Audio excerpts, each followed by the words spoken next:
looking better than ever. Woo! It hasn't been that long. No, it's not been very long at all. Hi, I'm Bev. And I'm Diz. And this is Trigger Warning.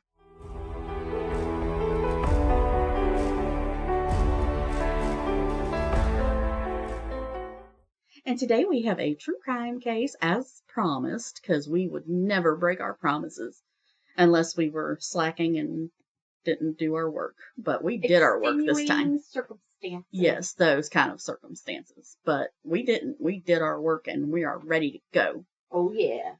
And do we have any business we need to attend to? We need to say our email address.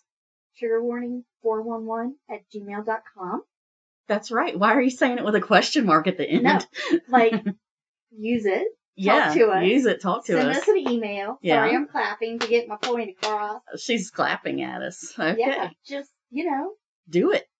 Just do it, guys. We'd love to hear from you. Yes. And then I guess I'm going to just get started with this mess. Let's do it. I'm very excited. Okay. So, for the trigger warnings for this episode today, we have murder. We have brief descriptions of the method of murder. We have brief descriptions of home invasion. And we have brief descriptions of stalking. Have mercy. A little bit of everything. Yeah. So there was a story on the local news about this. A man who lived in Quincy, Illinois was going to be on an episode of the game show Family Feud. Woo-woo! Family Feud. He and his parents and his brothers had traveled to LA in the fall of 2019 to record the episode, and it was scheduled to be aired on January 22nd, 2020. Quincy is a small town, so this was a big deal. The man's name was Timothy Bliefnick, and he told KHQA ABC News that it was a thrill to appear on the show. He told them about the fun that he and his brothers had with host Steve Harvey, and they were talking about their nice suits that they were wearing, and he was excited for people to see it, and he couldn't wait for the show to air. 2 days after the short news segment, the show aired, and some people in town got a good laugh at it. One of the Tim's answers on the show kind of made some eyebrows lift, but people thought it was kind of funny. When Steve asks, "Name a mistake you made on your wedding day," Tim looks kind of sheepish and says, "Honey, I love you, but saying I do." So the audience kind of gasps and they laugh, and Tim quickly says, "Not my mistake, not my mistake. I love my wife." And then he goes, "I'm going to get in trouble for that, aren't I?" Well, luckily for him and his team, the answer's on the board. It's actually the second most popular answer. Oh. Yeah. Timothy Bliefnick was born on April 26, 1983. He grew up in Illinois with his two brothers, his mom and dad. He was well liked in school and was considered bright and kind. His parents instilled a strong work ethic in him and his brothers. Tim was active in church and overall had a happy childhood. In school, he participated in clubs and other activities, including chess club and mathletes. Wow. He was also a member of the National Honor Society and was active in his church. After graduating high school, he attended Quincy University, where he played football and studied criminal justice. In 2019, he was inducted into the Quincy University Sports Hall of Fame for football. Oh my gosh. This is also where he met Becky Postal. Becky was born November 19, 1981 in Quincy, Illinois. She was valedictorian of her high school, so she was obviously really smart and studious, but pictures of her show a beautiful smile and very kind eyes. Aww. She just her smile was genuine. It just reached her eyes, you could tell. Wholesome lady. Yeah. So at Quincy University, she earned a bachelor's degree in biological science with a minor in chemistry. And then she worked as a pharmaceutical sales rep out of college and was one of the most successful reps in her company. Wow. She and Tim got married on September 18th, 2009, while she was basically at the peak of her pharmaceutical career. But her family and friends said that she'd always imagined working in a more hands-on environment. So that's when she decided to go back to school and become a nurse. And Tim admits he didn't want her to go to school. He said he didn't like the idea of the pressure it would put on her. But Becky's family and friends said that he didn't want to lose control over her. Oh, brother. Either way, Becky went ahead and pursued her dream. She attended Ryman College of Nursing and Health Sciences and graduated from there. She also received the Faculty Outstanding Senior Award. And if that wasn't already impressive enough, she gave birth to her third son during spring break of her senior year and only missed one day of school. Have mercy. What a couple. Like a power couple. Yeah. She was badass. Yeah, she was. So she was obviously a strong and determined woman. So with her nursing degree under her belt, Becky worked for Quincy Medical Group in gastrointestinal surgery and then went to Blessing Hospital's emergency room. During the COVID pandemic, she worked at both Northeast Regional Medical Center in Kirksville, Missouri, and Hannibal Regional Hospital in Hannibal, Missouri as a travel nurse. In 2020, she was nominated for the International Daisy Award, which honors exceptional care given by extraordinary nurses. Oh, I've heard of that. Mm-hmm. Yeah, I'll see the signs up sometimes at the hospital here to nominate somebody. Becky was an RN. She was also a certified trauma nurse specialist and a sexual assault nurse examiner. In 2023, at the time of our story, she was working at Blessing Hospital in vascular access and was working toward her nurse practitioner certification. Wow. And this all sounds very impressive. Mm-hmm. And coming from someone who works in the medical field, I can tell you that it is really impressive. For sure. According to her family and friends, she was even more impressive as a mom. Oh. On the 48 Hours episode about this case, her sister said that Becky was, quote, born to be a mom. Everyone agrees that the most important part of Becky's life was always her 3 boys, and that she was a great, quote, boy mom. Oh. She threw herself into the boy stuff, like making a Transformer Halloween costume that actually transformed, or supporting her boys in sports, or frog hunting. She made sure that they knew that she was there for them and that she was devoted to them and devoted to making them her priority. But her friends said no matter how busy she was with work and her boys, she still made time for her friends and the rest of her family. And even through simple gestures, she let people know she was thinking of them. She's like Wonder Woman. Yeah, she would check in on a sick friend. She'd offer up a joke during boring tasks. She'd love to laugh. She had a great sense of humor. She honestly just sounds like the kind of person that anybody would be honored to be friends with. Yeah. And I'm telling you, all the pictures of her, she looks like such a kind person. Aww. And the smile that just goes to the eyes, you can tell when somebody's genuinely happy, you know. So at the time of this story, Tim and Becky had been married for 14 years and had their 3 sons. Mm-hmm. They lived together in a nice home in Quincy. Tim had been working at Quincy Recycling Plant for over 11 years in different roles and was also active in a local theater group. Becky, as I mentioned before, was working in a hospital and working toward obtaining her nurse practitioner certification. It was actually Tim that ended up filing for divorce on January 21st, 2021, citing changes in Becky's behavior. Mm-hmm. In his interview with 48 Hours, Tim said that Becky, quote, struggled with patience and stress a lot, especially when it came to the kids, and it created some conflict. Becky's sister Sarah said that Becky wanted to salvage the marriage at first, even suggesting marriage counseling, but Tim refused. Their divorce soon turned ugly, with arguments flaring up between the two over everything, including the house, finances, and custody of their boys. One of the other things that caused some contention was Tim's father, Raymond Bliefnick. There had been rumors and allegations from family members that Ray had been inappropriate with female children. Becky did not want her boys to be around Raymond unsupervised, obviously. Tim argued that their kids were boys, so there was nothing to worry about. So on May 9th, 2021, Becky texted a longtime friend saying this about Tim, quote, he told me if I outed his dad, that he, Ray, the dad, would probably have to move, then kill himself. I absolutely think he will try to take the kids sometime. Talking about the dad. Facebook messages on June 4th with a former coworker reiterate fears about her children being left unsupervised with Raymond Bliefnick and her worry that he would run off with the kids. She did end up filing for an order of protection against Ray Bliefnick on December 16th, 2021, but a judge denied the request. Between Facebook and text messages, it sounds like Becky was in constant conflict with two of the men in her life that she should have been able to depend on. Mm-hmm. So while battling her concerns over her allegedly pedophile father-in-law, she was still dealing with the rage and abuse from her estranged husband. A couple of texts to her friends read, quote, "He has screamed in my face. He shoved me in front of the kids, and he has thrown things across the room."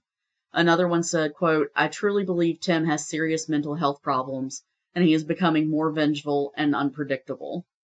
But Tim says that Becky was the vengeful one, claiming that she told people he was having an affair or that he was an alcoholic, both of which he says are not true.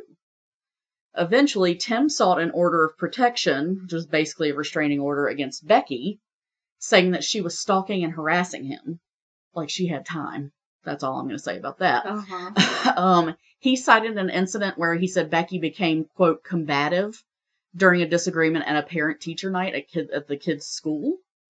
And a note from me here, there is footage of this, I guess recorded on somebody's cell phone, that they showed on the 48 Hours episode, and neither of them sounded combative or acted combative on that. It looked like they like sounded frustrated, but otherwise it just looked like two adults having an argument. Like they weren't yelling even, they were just talking kind of like succinctly and kind of harshly, you know, that was it. Anyway, so Becky texted her sister one day with the following statement, quote, If something ever happens to me, please make sure the number one person of interest is Tim, as that is who would do something to me. I'm putting this in writing that I'm fearful he will somehow harm me, come after me, or will try to do something to me that takes me away from the kids or the kids away from me. He has already lied multiple times to paint himself as a victim and me as the perpetrator when it is absolutely the other way around. No, I have not sent this to Mom and Dad as I don't want them to be out of their minds with worry." End quote. According to her sister, the text was prompted by a colleague of Becky's, a nurse who was murdered by her partner. So she heard about this nurse that was murdered, and it made it real, basically. So Sarah, her sister, urged Becky to go get help by reaching out to a domestic abuse organization. Mm-hmm.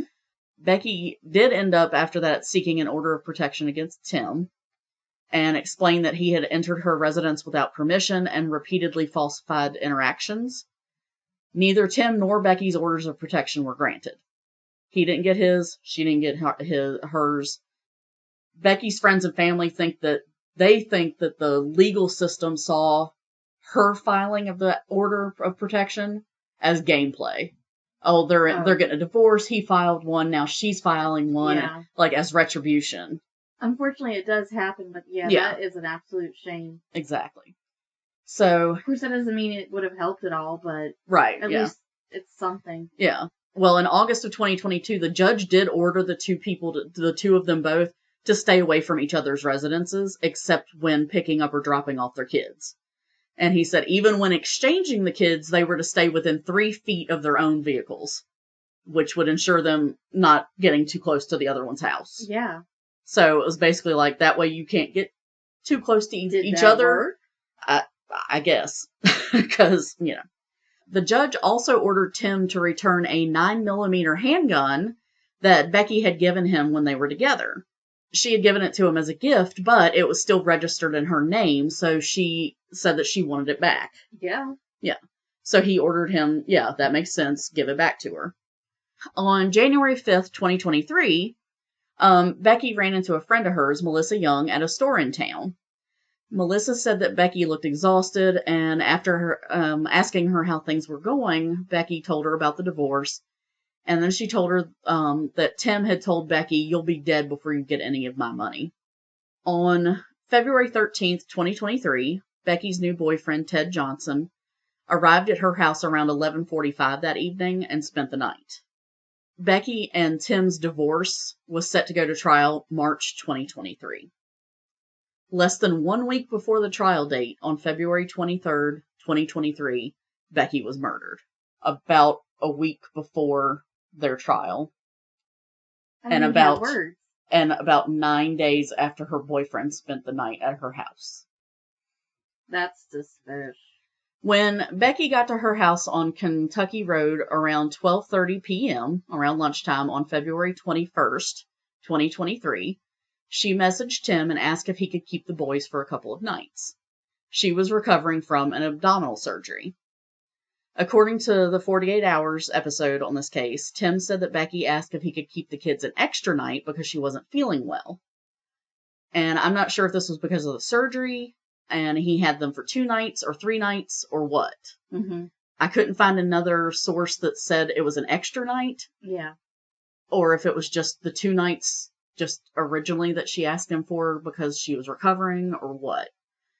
Either way, on the morning of February 23rd, 2023, so 2 days later, basically, at 6:45 a.m., another resident of Kentucky Road, Brian, left for work and noticed that Becky's front door was open.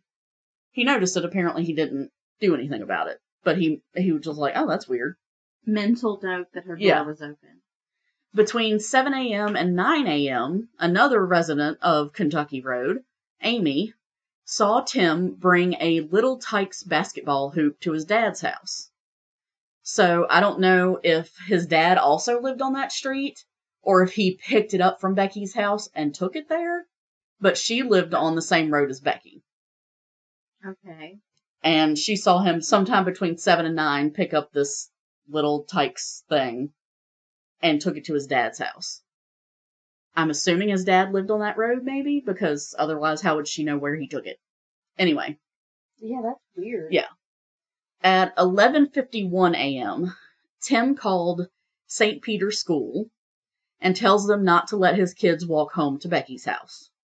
At 1:50 p.m., which is 57 minutes before school lets out, Tim is seen on surveillance footage arriving at St. Peter's School. So he gets there an hour before school lets out. He's already called at noon, which is 3 hours, before school lets out, to tell them not to let them walk home. He gets there at 2, which is an hour before school lets out, basically. Then he texts Becky's dad at 3 o'clock, Bill Postal. He asks him to call Becky and find out when she's getting the kids because he claims that the school called him saying no one has picked up the kids.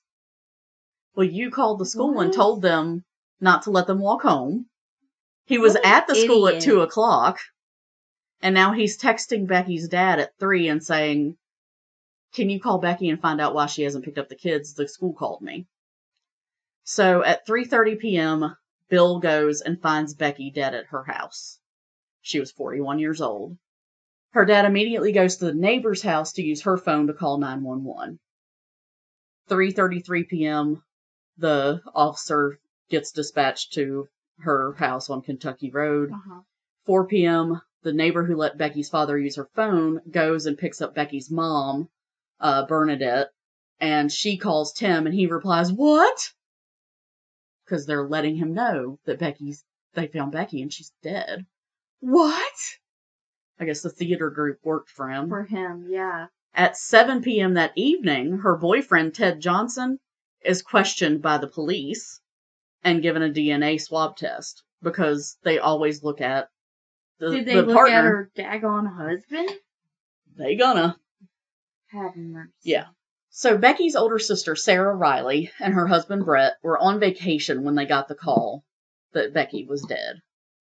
They explained on 48 Hours, the surreal feeling of packing in a hurry, flying back to New York where they live, swapping out their swimsuits for funeral clothes. Oh my gosh. Which gives me chills to think about.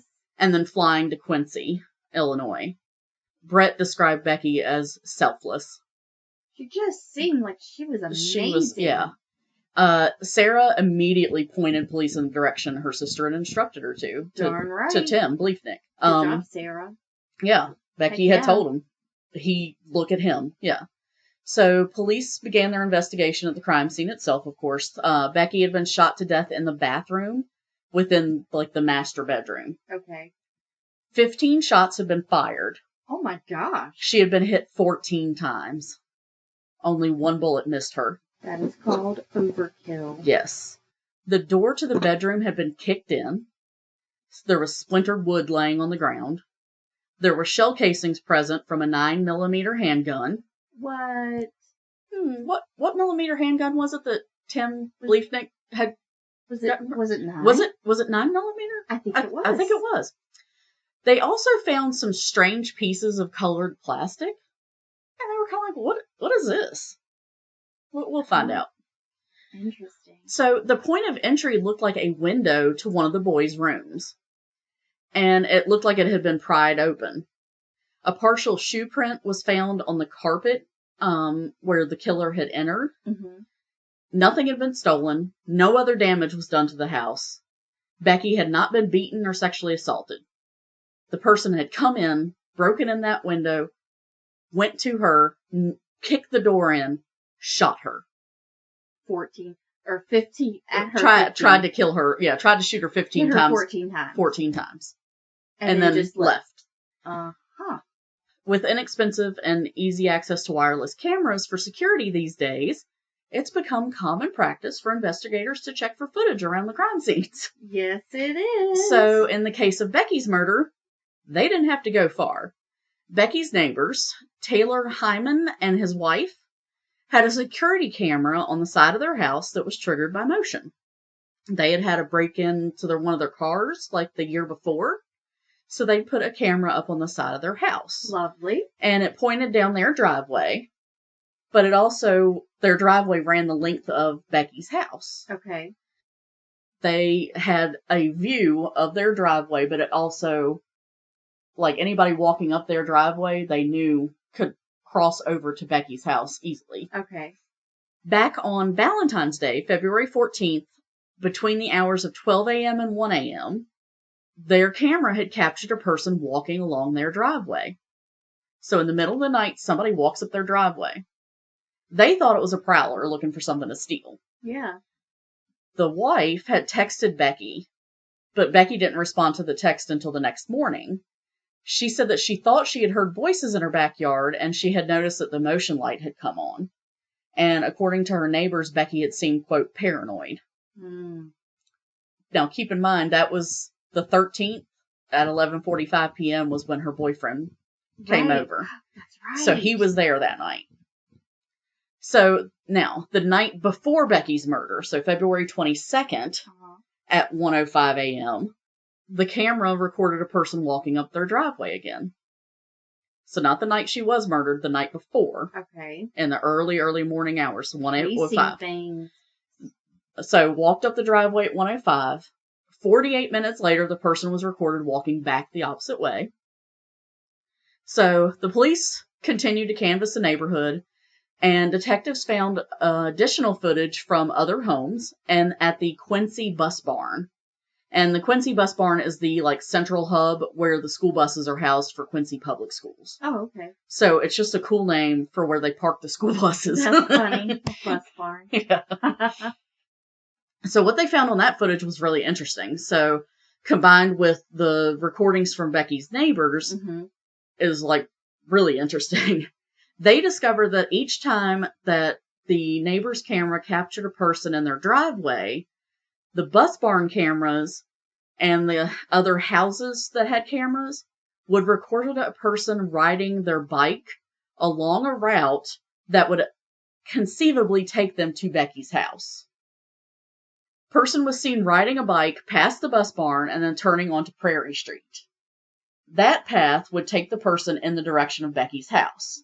Okay. Then the person on the bike was seen returning with the timestamps from the neighbor's house falling perfectly within that coming and going. So it was basically see them at the bus barn, they turn onto Prairie Street. That would give them the perfect amount of time to ride to Becky's house, and be seen walk up the driveway, yeah, come back at whatever time, ride the bike back. I'm gesturing wildly. Ride the bike back and be caught again on those other cameras going back the other way. Timestamps all lined up. Wow. And it was each time the February 13th, or the 14th, and then the 22nd. They looked at the night of the murder itself, and the neighbor's camera did not have anybody in their driveway. But the bus barn did see the bike rider again. And he was going on his usual route. The person that was on the bike was headed towards Becky's house like normal and was on the return trip after the murder. And they know what time on the way because Becky had tried to dial 911 on her cell phone. Really? Yeah.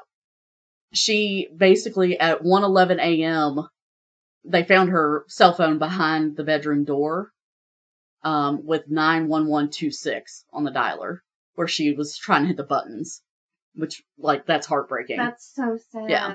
So she had tried to call at 1:11 a.m. The camera showed the bike rider before 1:11 a.m.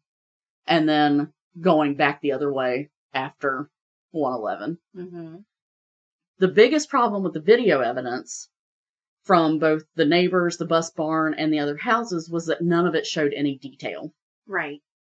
It was in the middle of the night and shades of black and white and gray. Right. No detail of the person's face or clothes, except he might be wearing gloves. The bike couldn't be identified. No make or model or color, except that it didn't look like it had any kind of reflectors on the wheels. That's all they could really tell.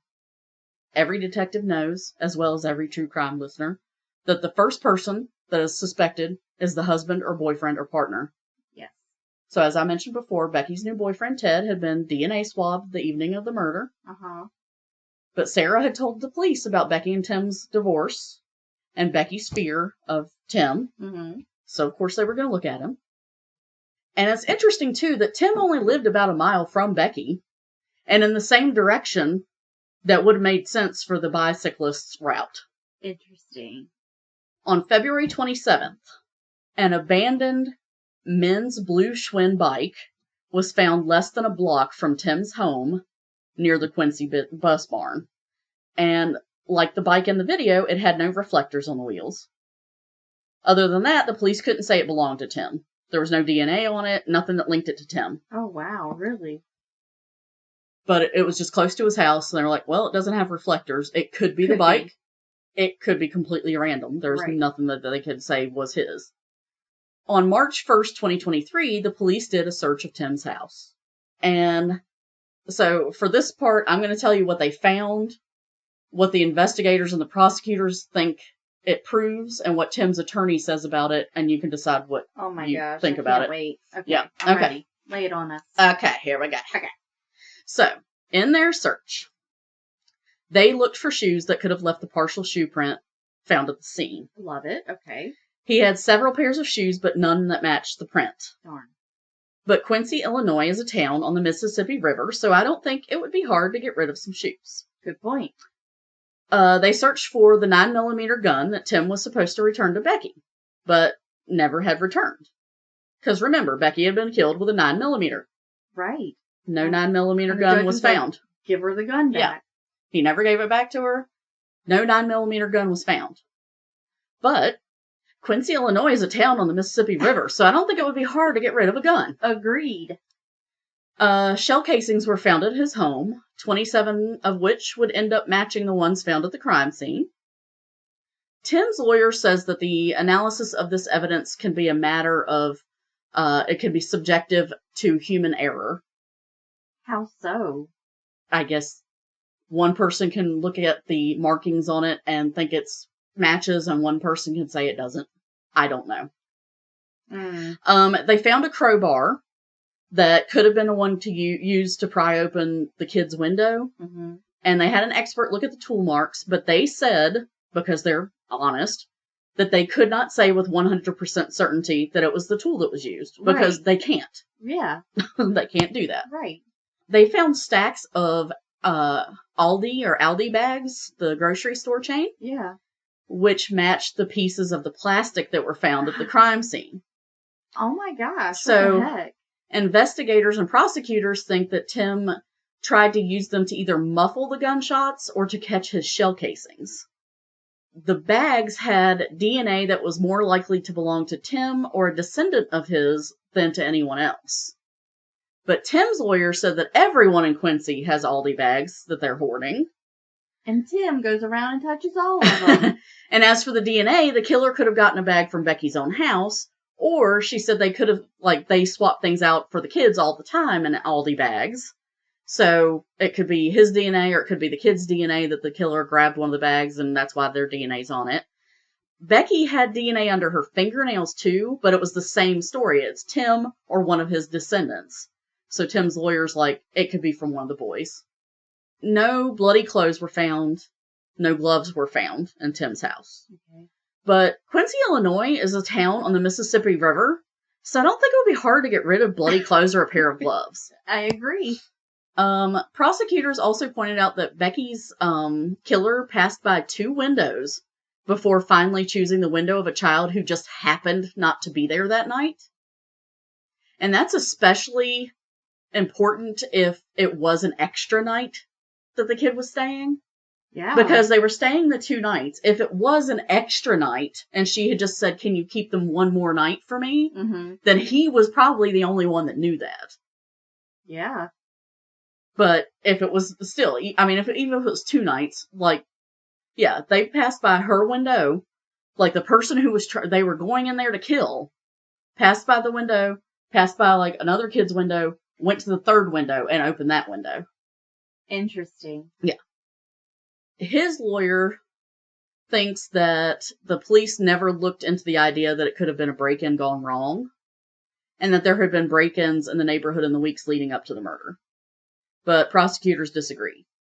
Prosecutor Josh Jones says, quote, "It wasn't a random prowler. It was an execution. You don't kick down a door, chase them into a bathroom, shoot them once, then shoot them that many more times in a random act.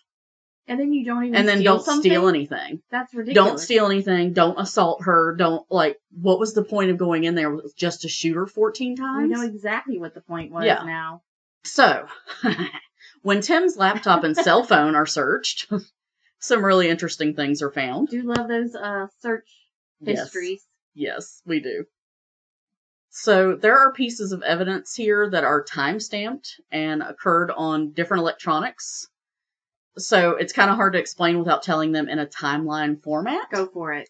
So I'm going to take the partial timeline from earlier, which was from WGEM News. Okay. And I'm going to fill in the rest of the information with the technology-related evidence. Love it. So this evidence comes from Tim's laptop, his cell phone, and a Whoop band. Whoop, W-H-O-O-P band. It's a Fitbit-ish kind of band that monitors sleep and heart rate and stuff one of those things that connects to your smartphone. Fantastic. So, based on the evidence found, this is the timeline of events as laid out by Quincy WGEM News. I sounded like an anchor. Totally sounded like a legit anchor. I know. August 2022. The judge orders that Tim and Becky have to stay within 3 feet of the cars when exchanging the kids, and cannot go into the other person's residence. He also says Tim must return the 9mm gun to Becky. October 10th, 2022. Tim uses his cell phone to contact a man via a Facebook account under the name John Smith about a blue 26-inch men's Schwinn mountain bike. Shut your valve. The picture of the bike, which they find, is exactly like the one they found abandoned less than a block from his house at the Quincy bus barn. Tim also contacts a woman via Facebook under his own account, I assume because they didn't say it was under John Smith's account, about a black Mongoose bike for sale, and he purchases this one. They don't say that John Smith purchases the blue one, but I think he was thinking he was being smart. I think he bought the black Mongoose bike under his own account.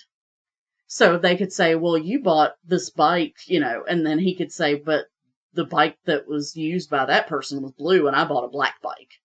Right. And then bought the blue bike, or the blue bike under John Smith. Under John Smith. They couldn't figure out he was John Smith. Anyway. Okay. So then February 10th, 2023, Tim calls the Quincy Police Department to ask them if they will give Becky her 9mm handgun back. Because he says he doesn't want to give it to her face to face. They decline the request. Side note, on 48 Hours, he said in his interview with them that he hadn't seen that gun in 3 years. So why would he call the cops and ask them about giving it back to her if he claims he didn't have it and hadn't seen it for 2 or 3 years at that point? Because he's a bad liar. Yeah. It's hard to remember all those lies. February 13th. So 3 days later. Mm-hmm. Ted Johnson, Becky's new boyfriend, arrives at her house at 11:45 p.m. and stays the night. February 14th, 2023, Valentine's Day, 12 a.m. Tim's Whoop Band loses connection and his phone is locked. Between 12 a.m. and 1 a.m.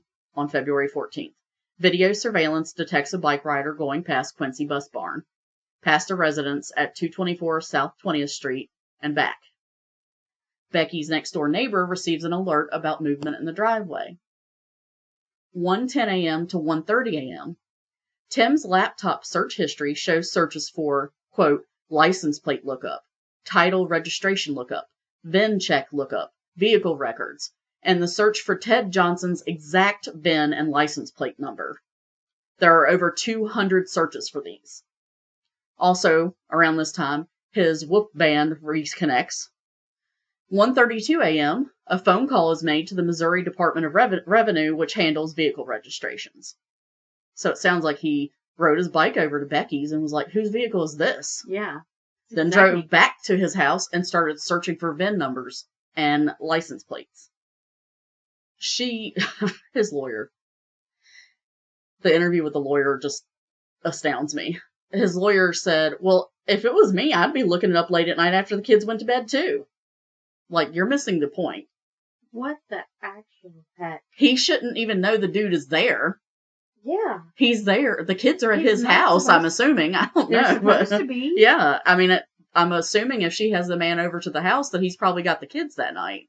Because they're doing every other week. That's how the judge ended up having it at that point before the trial, was they were sharing custody a week on, week off with each one. Anyway. So dumb. Yeah. February 15th, 2023, the divorce trial date is set for March 3rd.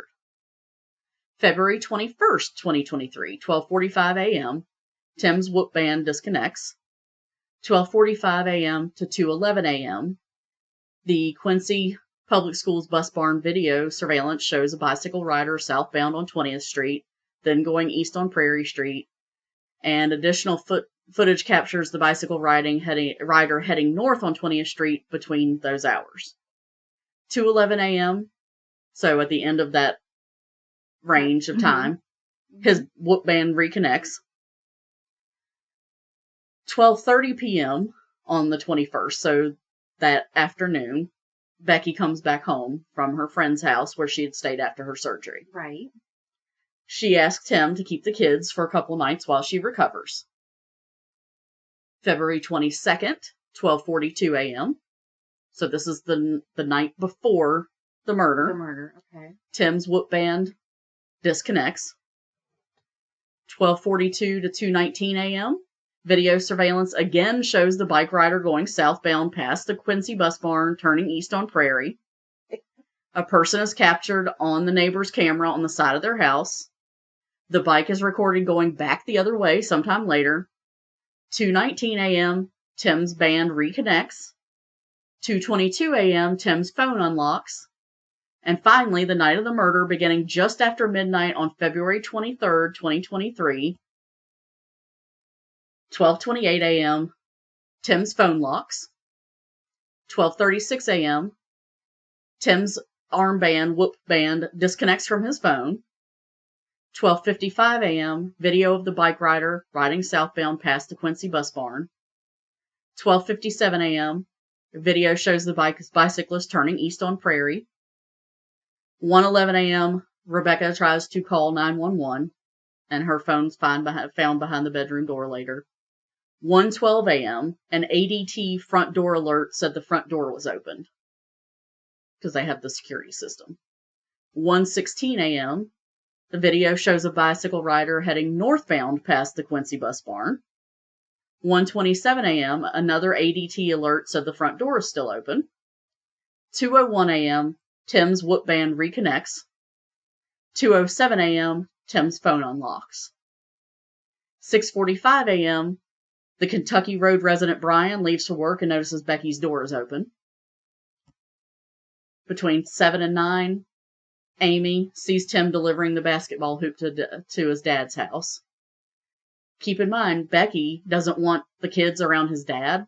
Yeah. Unsupervised especially, because of his dad's history, or supposed alleged history. Uh-huh.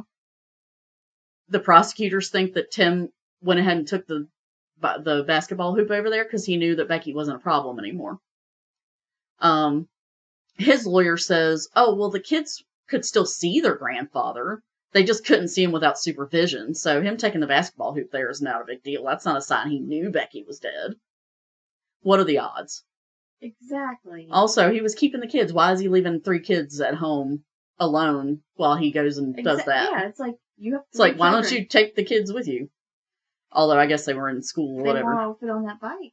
I guess they went to school anyway, because he then calls the school at 11:51 and says, don't let him walk home to Becky's house. I guess he doesn't want his kids to see her dead body. How kind of him. 1:50, he goes to the school, which is 57 minutes before the end of the school day. 3:03, he texts Bill, Postal, Becky's dad, and asks that he call Becky to find out when she's getting the kids, because the school supposedly called him and said no one's picked up the kids yet. Does he not think these things can be confirmed? Right. 3:30, Bill finds his daughter. February 27th, the abandoned bike is found. March 1st, the search is done of Tim's house. March 23rd, Timothy Bliefnick is arrested on 2 counts of first-degree murder and 1 count of home invasion. That's what I'm talking about. March 24th, he pleads not guilty. His divorce attorney is now his defense attorney. Just because you can do one doesn't mean you're going to be good at the other. Yeah, I was thinking that too.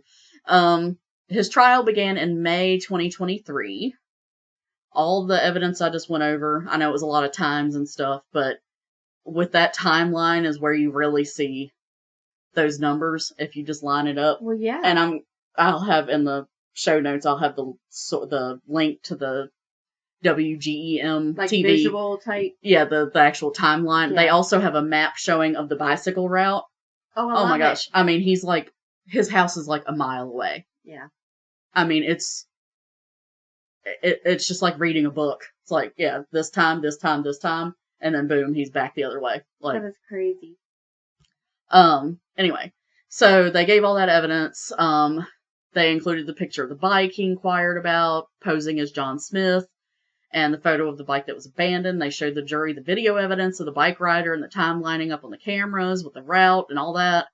They showed the evidence of the online searches that Tim had made, that weren't included in the timeline because we aren't sure when he actually did them. We just know, the only one we really know about was that night he did the VIN number lookup and stuff. Right, yeah. But like the ones, he did, that I'm going to tell you about, I didn't include them in timeline because we don't know when he actually made these, but these searches included, quote, how to open my door with a crowbar, quote, how to make a homemade pistol silencer, and quote, how to clean gunpowder off your hands. On May 31st, 2023, Tim was found guilty on all counts. Yay! On August 11th, 2023, he's sentenced to life in prison without the possibility of parole. Yay! Tim's lawyer says the police got it wrong, but when the prosecution rested their case and the defense had their turn to call their own witnesses, they didn't call anybody. And so the 48 Hours episode I watched, they were like, why didn't you call your own expert to contest the evidence and stuff, especially like with the shell casings? And Tim's lawyer said, I guess we could have, but we are strapped on time and funds. And she kind of shrugs. And so Erin Moriarty, the 48 Hours correspondent, said, but you had a man's life on the line. And Tim's lawyer said, and he didn't want us to do that. It's crazy. Heck? Yeah, I don't know. In November 2024, Tim's appeal was denied by the appellate court. In December 2024, they filed a request for the Illinois Supreme Court to hear their appeal. They denied that in February 2025, and a request for reconsideration was immediately filed. If they reconsider, it'll only mean that they will review the request for the appeal, but they could still refuse to hear the appeal.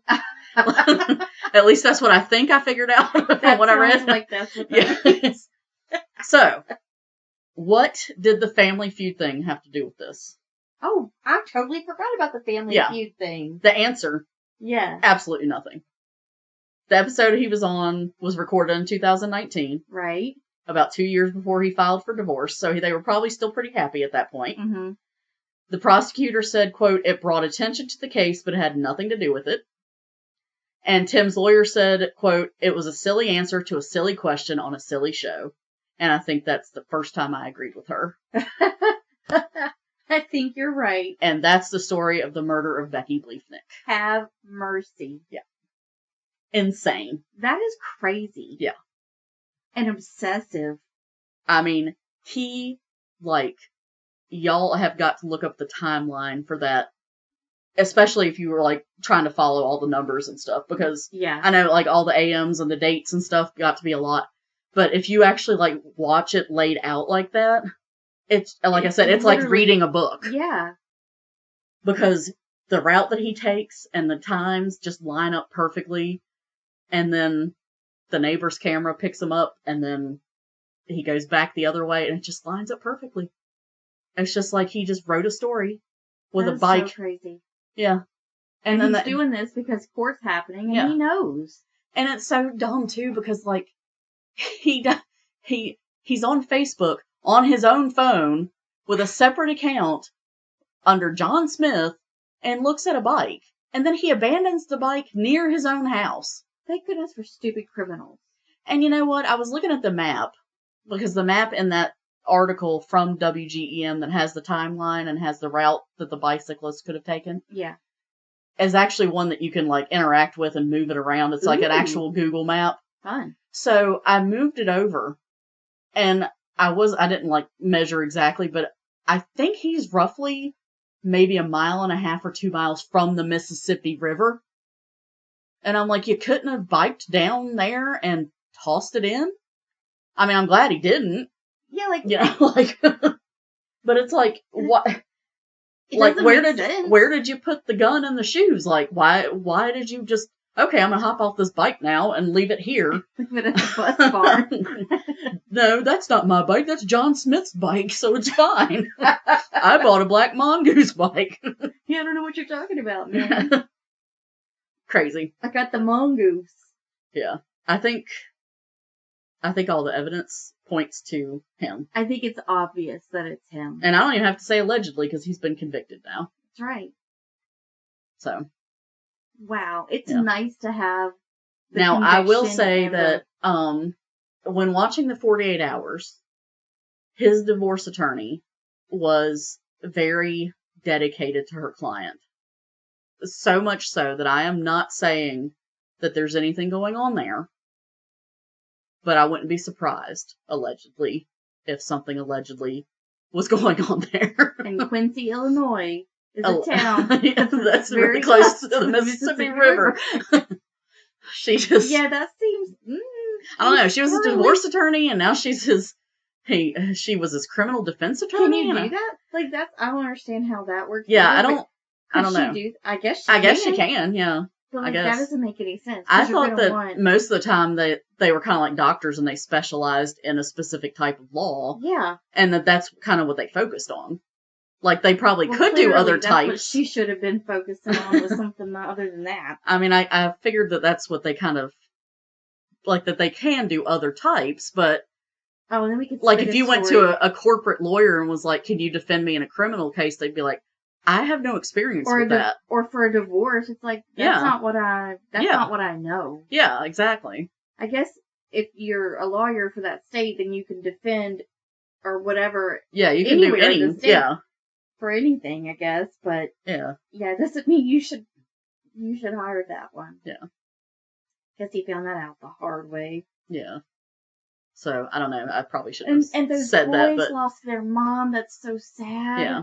And they're being raised by her parents. Oh, thank goodness. Yeah. I thought you were going to say his, and I was like, no way. No. Her parents are raising them, but I mean, she had so many friends and so many people that just loved her, and she was just, I mean, the pictures of her, she just looked like she was an amazing person, and all the education and stuff that she had, and he knew he was going to lose. Yeah. That course hearing. Yeah. So he was like, I mean, and the thing is, he had a good job. he wasn't, like, violent with the kids. He seemed like he was a decent dad. They didn't get along, and, like, he was the one that asked for the divorce. People co-parent all the time. Yeah. I mean, you have to like the person anymore, but you do it for your kids. And, I mean, like, he was making more money than she was. Like, even if, I mean, they were fighting over the house and everything. But he was the one that asked, like, that filed for the divorce. Yeah. So, it's like, what is the issue here? I wonder what his end game was. Do you know what I mean? Yeah. I don't know. What really was he hoping to accomplish? What did he want the future to look like? Right. Like, obviously he was going to have his boys, which is okay. Yeah. But, like, what did when he filed for divorce, did he think, okay, well, she'll just let me keep the house and have the boys, and then she can go, live in an apartment somewhere? She can pay me. Yeah, like, what? I don't know what he was thinking. I don't know. Well. And I'm not saying that they should stay in a marriage if they're not happy, but... Right. But he apparently wasn't interested in saving the marriage because he wouldn't do counseling, so he had to know that she would still want, to have the boys, or, Yeah. Like, he was asking for him to have 60% custody and her to have 40%, so he could get child support from her and stuff. And it's like, what? I don't get it. I mean, people get real, like, they do. And, in situations like that. But, anyway. Wow, what a story. Mm-hmm. I'm so glad it ended, not that she died, but that the end for him was the way it is. Yeah, me too. I'm glad that they were able to find the evidence they needed to put him away. Because if he'd gotten away with it, that just is not cool. No. I mean, I remember hearing about this because they were talking about the Family Feud thing. Yeah. Well, it's like the prosecutor said. It had nothing to do with it, but it did bring attention to it. And the fact because that of what that he said. Question and his answer was very... Yeah. He was basically like, I'm going to get in trouble for this, aren't I? And they were laughing about it. And it was funny. Like, it was a silly question, and it was a silly answer, but it was the number 2 answer. I was like, it's something like I probably would have said. Like, it's funny. And it would have been nothing had nothing else happened. Right. Yeah, if nothing had ever happened, or they have just had a divorce and, like, a normal couple and everything was, normal, it wouldn't have been a big deal. People wouldn't even remember that episode of the Family Feud. No. Maybe they remember that answer because it is funny. Yeah. It's like, oh, you in trouble now? Yeah, yeah.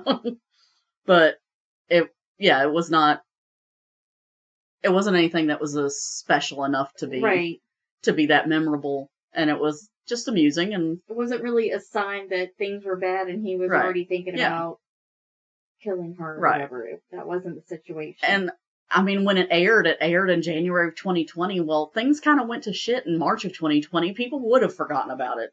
Well, that's true. I mean, everybody would have been like, What's Family Feud? We've all got COVID. I don't. Stuck inside and we got the COVID. Yeah. They were watching Family Feud, I guess, when they were stuck inside, but rerun. Yeah. She was too busy, saving lives while he was. Well, yeah, she's having to work a bunch. Yeah. While he was, big whiny boy. Quarantining herself or whatever. Yeah. So anyway, that is the story of Becky Bleifnick, not the story of him, because I don't care about him. Faces. And so y'all can reach out and let us know what you think about him, and yes, please let us know what you think. Let us know if you would have answered the question with that answer, because I think I probably would have. I mean, and I would have been hilarious about it. I totally get the answer. I would not have killed my spouse a few years later. No. But that's because I'm not a moiterer. That's right. Okay. Well, we will catch you guys on the flip side. Thanks for listening, guys. Thanks for sticking in there with me with the timeline thing. And you can check the sources out in our post on the notes and the thing. Yeah, that's the thing I'm saying about. Yeah, the show notes. Thanks. Sorry, that was a lot of words I just said, so I can't do any more words. They got you all crooked over here. Yeah, it's a lot. It's a lot. And also, guys, watch for deer.